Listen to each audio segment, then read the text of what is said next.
മത്തങ്ങയിൽ കൊത്തിയുണ്ടാക്കിയ ഭീകര മുഖങ്ങൾ. പല രാജ്യങ്ങളിലും ഒക്ടോബർ 31 ആഘോഷിക്കുന്ന ഹാലോവീൻ ഉത്സവത്തിലെ പ്രധാന കാഴ്ചകളിലൊന്നാണിത്. ക്രിസ്മസിനും ഇതുപോലെ പച്ചക്കറി ശില്പങ്ങൾ പ്രദർശിപ്പിക്കാറുണ്ടെന്നറിയാമോ? മെക്സിക്കൻ പട്ടണമായ ഒഹാക്കയിലാണിത്.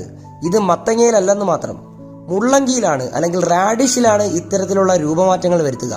വർഷം തോറും നടക്കുന്ന വലിയൊരു ആഘോഷവും മത്സരവുമാണിത്. ക്രിസ്തുമസിന്റെ 2 ദിവസം മുൻപ്, അതായത് ഡിസംബർ 23-നാണ് റാഡിഷ് ഉത്സവം നടക്കുക. റാഡിഷുകളുടെ രാത്രി അല്ലെങ്കിൽ നൈറ്റ് ഓഫ് ദി റാഡിഷസ് എന്നാണ് ഒഹാക്കയിലെ മുള്ളങ്കി മത്സരത്തിന് പേര്.